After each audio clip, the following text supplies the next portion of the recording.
சோம்பல், சுறுசுறுப்பு, பசி, கோபம், இரிட்டேஷன், ரைட்? இது எல்லாமே நேச்சுரல் இன்ஸ்டிங்க்ட். பயம் எல்லாம் நேச்சுரல் இன்ஸ்டிங்க்ட்.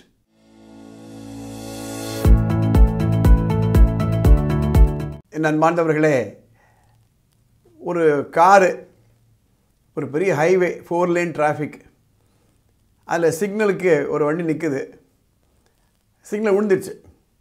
அந்த டிரைவர் அப்படியே உட்காந்துருக்காரு. என்னப்பா வண்டி ஸ்டார்ட் பண்ண வேண்டியது தானே அப்படின்னா, இல்லை சார் சோம்பலாக இருக்குது சார் வண்டி ஸ்டார்ட் பண்ணுறதுக்கு. அப்படி என்ன ஆகும்? யோசனை பண்ணி பாருங்கள்.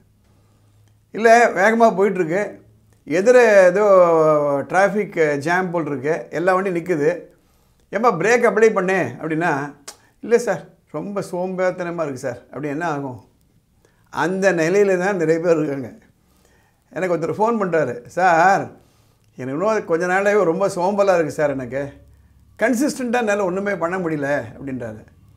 நான் சொன்னேன், அப்படி இருங்க, அப்படி இருங்க.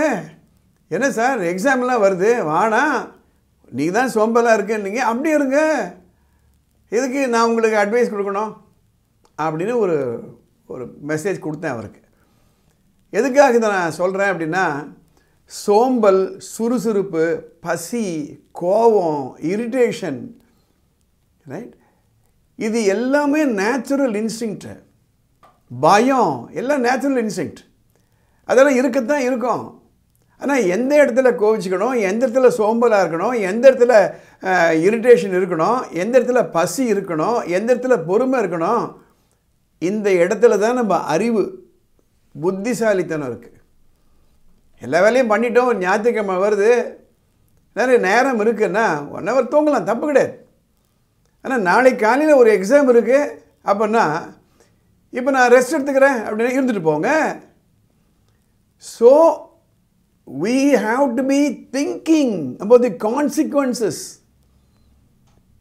இந்த இடத்துல தான் ஒரு புத்திசாலி மனிதனோ அவ்வளோ புத்திசாலி இல்லாத மனிதர்களும் வேறுபடுகிறார்கள்.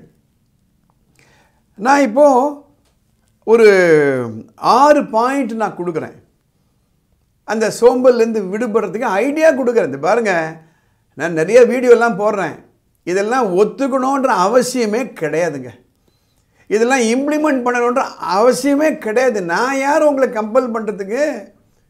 ஒரு டாக்டர்கிட்ட போகிறோம், தலைவலி அப்படின்றோம், அவர் அனலைஸ் பண்ணுறாரு, 10 மாத்திரை கொடுக்குறாரு, இல்லை கண் டெஸ்ட் பண்ணிட்டு வாங்க அப்படின்றாரு,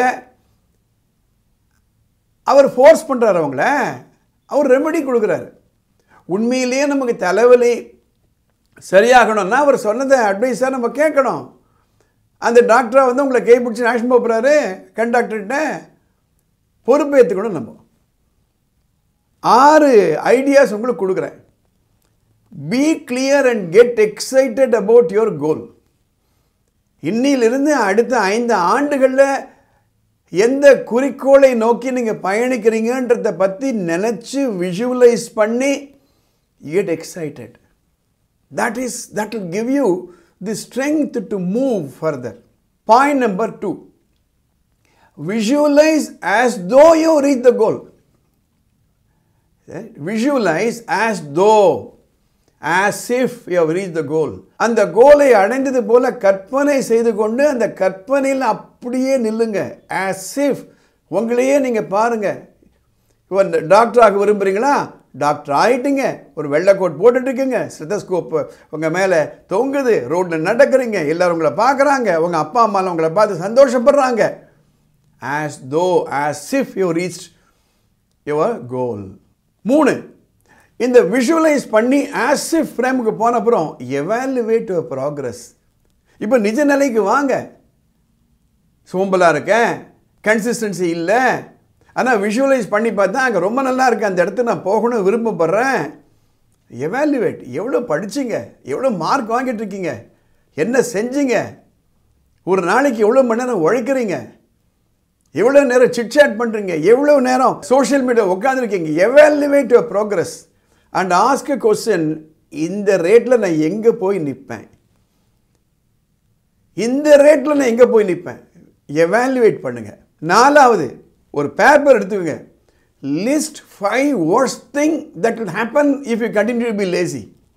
ஒரு பேப்பர் எடுத்துக்கிட்டு 5 விளைவுகள், worst விளைவுகள், மோசமான விளைவுகள் எழுதுங்க. இதே ரேட்டில் போனால் என்ன நிலைமை நான் போவேன், 5 விளைவுகள், மோசமான விளைவுகள், worst situation, consequences எழுதுங்க.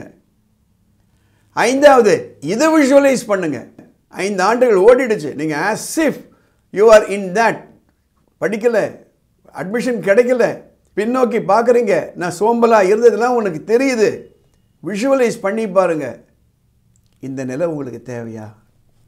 அப்போ 2 விஷுவலைஸ் பண்ணிட்டீங்க. அடைஞ்சது போல ஒரு விளைவு, தோற்றது போன்ற ஒரு விளைவு. இது 2த்தையும் விஷுவலைஸ் பண்ணுங்க.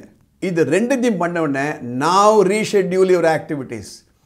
ரீஷெட்யூல், காலையிலேருந்து சாயந்தரம் வரை என்ன பண்ணுறீங்கன்னு ரீஷெட்யூல் பண்ணுங்க.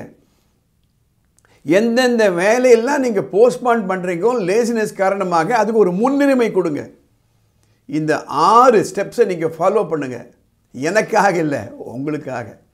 இந்த பதிவுடைய இறுதியில் ஒன்று சொல்கிறேன். Science facts are applicable to real life. Newton's first law of motion. Every object will continue to be in a state of rest or of uniform motion in the same direction until it is disturbed by an external force to change that body of rest or of uniform motion in the same direction. ஒரு பொருள் இருக்கு, அந்த பொருள் அப்படியே தான் இருக்கும், அதே movement தான் போயிட்டு இருக்கும், unless it is acted upon by an external force. அப்படி இல்லைன்னா அப்படியே தான் இருக்கும், இல்லை மூவ் பண்ணிகிட்டே தான் இருக்கும். அதே போன்று தான் நம்ம வாழ்க்கை கூட. You have to think, you have to act. Otherwise, you will become a big failure. யோசனை பண்ணி பாருங்க, வாழ்க்கையில் வெற்றி அடைய விரும்புகிறீங்களா அல்லது தோல்வி அடைய விரும்புகிறீங்களா? அவ்வளோதான். இந்த பதிவு உங்களுக்கு பிடிச்சிருந்தது, மற்றவங்களுக்கெல்லாம் பயனுள்ளதாக நினைச்சிங்களா, immediately forward it, share it, like it. If you like this video, subscribe to the channel. மேலே ஒரு வாட்ஸ்அப் நம்பர் போகுது. படிப்பு சம்பந்தப்பட்டோ அல்லது சுய முன்னேற்றம் சம்பந்தப்பட்டோ உங்களுக்கு ஏதாவது கிளாரிஃபிகேஷன் வேணும்னா ஒரு வாட்ஸ்அப் மெசேஜ் அனுப்புங்க. I will try to cover it in the next episode. All the best.